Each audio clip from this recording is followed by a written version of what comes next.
वज़ीर आला पंजाब उस्मान बुज़दार ने बिलाखिर इस बात का एतराफ़ कर लिया है कि इनका वज़ीर आज़म इमरान खान से रूहानी ताल्लुक़ है और वह दरबारों और दरगाहों पर जाकर दुआएँ भी लेते हैं। इस बात का एतराफ़ इन्होंने कालम निगार इरशाद भट्टी के साथ एक गैर रस्मी गुफ्तगू में किया, जिसकी तफसील उन्होंने रोज़नामा जंग के लिए तहरीर की है। इस गैर रस्मी गुफ्तगू में उस्मान बुज़दार ने अपनी दूसरी शादी की अफवाहों की सख्ती से तरदीद की और इस ख्वाहिश का इजहार भी किया कि वज़ारत आला से फ़ारिग होने के बाद पंजाब के अवाम इनको असली खादमे आला के तौर पर याद रखें। इस्लामाबाद के पंजाब हाउस में इरशाद भट्टी ने बुज़दार से पहला सवाल मुबैना तौर पर 5 करोड़ रुपए की रिश्वत लेकर शराब की फ़रोख्त का लाइसेंस दिलवाने के बारे में पूछा। जवाब में बुज़दार ने कहा कि यह सब झूठ है, मुझे इसका इल्म है और ना ही ये मेरा काम है। लाइसेंस के हवाले से जो भी किया DG एक्साइज़ ने किया। जब सवाल किया गया कि DG एक्साइज़ तो आप ही के खिलाफ वादा माखवा बन चुका है और उसका कहना है कि मैंने जो कुछ किया वज़ीर आला के हुक्म पर किया, तो बुज़दार बोले कि मेरा कोई तहरीरी हुक्मनामा, कोई सबूत दिखा दें कि यह सब मैंने करवाया। जब बुज़दार को बताया गया कि शराब लाइसेंस जारी करने के इवज़ आपके अजीज़ ने 5 करोड़ रुपये रिश्वत ली, तो मुस्कुराकर बोले कि इस रिश्वत का कोई सबूत मौजूद है तो फ़ौरी सामने लाएं। जब उस्मान बुज़दार से ये पूछा गया कि क्या लाहौर तौंसा ठेके में घपलों वाली बात भी झूठी है, तो बोले कि बिल्कुल झूठी, कोई एक घपला साबित कर दें। जब इनसे पूछा गया कि ठेकेदार तनवीर कौन है जिसको आजकल हर बड़ा ठेका मिल रहा है, तो बुज़दार ने पूछा कौन तनवीर, मैं किसी तनवीर नामी शख्स को नहीं जानता। जब वज़ीर आला को बताया गया कि यह भी सुना जा रहा है कि आपने अपने भाइयों, अजीज़ों और फ्रंटमैनों के नाम पर काफ़ी ज़मीनें ख़रीद ली हैं और इसीलिए नैब ने आपसे आपकी जायदादों की तफसीलात मांगी है, तो उन्होंने जवाब दिया कि मैंने भी यही सुना है, मेरा केस अब नैब में है, अगर ऐसा कुछ हुआ तो सामने आ जाएगा। सवाल किया गया कि आप पर इतने ढेरों इल्ज़ामात क्यों लग रहे हैं और नैब आपके असासों के बारे में क्यों पूछ रहा है, तो बुज़दार ने जवाब दिया कि मसला सिर्फ इतना है कि जनूबी पंजाब का एक गरीब शख्स वज़ीर आला बन गया है और एलीट क्लास और वडेरों को हज़म नहीं हो रहा, बस इतनी सी बात है। उस्मान बुज़दार से पूछा गया कि पंजाब में गवर्नेंस का इतना बुरा हाल क्यों है।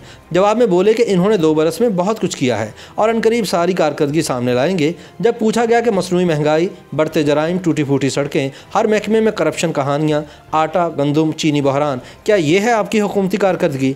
जवाब में बुज़दार बोले कि कई अशरों के मसाइल, 11 करोड़ लोगों का सूबा, मसाइब का अंबार, मैंने बहुत कुछ किया और बहुत कुछ करना अभी बाकी है। जब टोकते हुए इनसे पूछा गया कि 2 लफ्ज़ों में बता तो दें कि दरअसल उन्होंने किया क्या है इन 2 वर्षों में, तो बोले कि हफ्ता 10 दिन रुक जाएं, हम सब बताने वाले हैं। पूछा गया कि यह आपकी कैसी कारकर्दगी है जो नज़र नहीं आ रही और आपके बताने से ही सामने आएगी, तो बुज़दार बोले कि इमरान खान अक्सर मुझे कहते हैं कि उस्मान तुम पक्के मुसलमान हो, नेकी करके दरिया में डाल देते हो और किसी को कानो कान खबर भी नहीं होती, यानी काम करते भी रहते हो और किसी को कुछ बताते भी नहीं, बस कुछ ऐसा ही सिलसिला है। जब वज़ीर आला पंजाब से यह सवाल किया गया कि इमरान खान आप पर इतना एतमाद क्यों करते हैं और इस भरोसे की वजह कोई रूहानी ताल्लुक़ तो नहीं, तो बुज़दार ने हाँ में जवाब देते हुए कहा कि रूहानियत की एक पूरी अलग दुनिया है। मैं खुद भी रूहानी लोगों से मिलता हूँ और दुआएं लेने के लिए बुज़ुर्गों के दरबारों और दरगाहों पर जाता हूँ।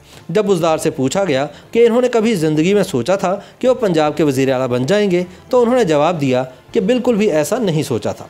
उस्मान बुज़दार ने बताया कि माजी में पूरे 5 बरस तब के वज़ीर आला शहबाज शरीफ को मिलने के लिए दरख्वास्तें देते रहे और फैक्स भेजते रहे, लेकिन इनकी सुनवाई नहीं हुई। बुज़दार से पूछा गया कि क्या ये सच है कि आपने कराची नहीं देखा। जवाब में वज़ीर आला कहकहा लगाकर बोले कि यह हवाई कहानी है, मैंने कराची नहीं देखा या मुझे लाहौर का कुछ पता नहीं। मैं कराची भी जा चुका हूँ और मुझे लाहौर की भी एक एक सड़क का इल्म है, बल्कि मैं सन 2001 में बहैसियत स्टेट गेस्ट अमेरिका भी जा चुका हूं। जब सवाल किया गया कि क्या ये सच है कि आपको मोबाइल फ़ोन के बारे में कुछ ज़्यादा पता नहीं, जवाब में बोले कि हाँ ये सच है, मुझे सिर्फ मोबाइल से कॉल करना, कॉल सुनना या कभी कभार व्हाट्सएप मैसेज करना आता है। एक और सवाल पर उन्होंने तस्लीम किया कि वह आजकल स्विमिंग सीख रहे हैं।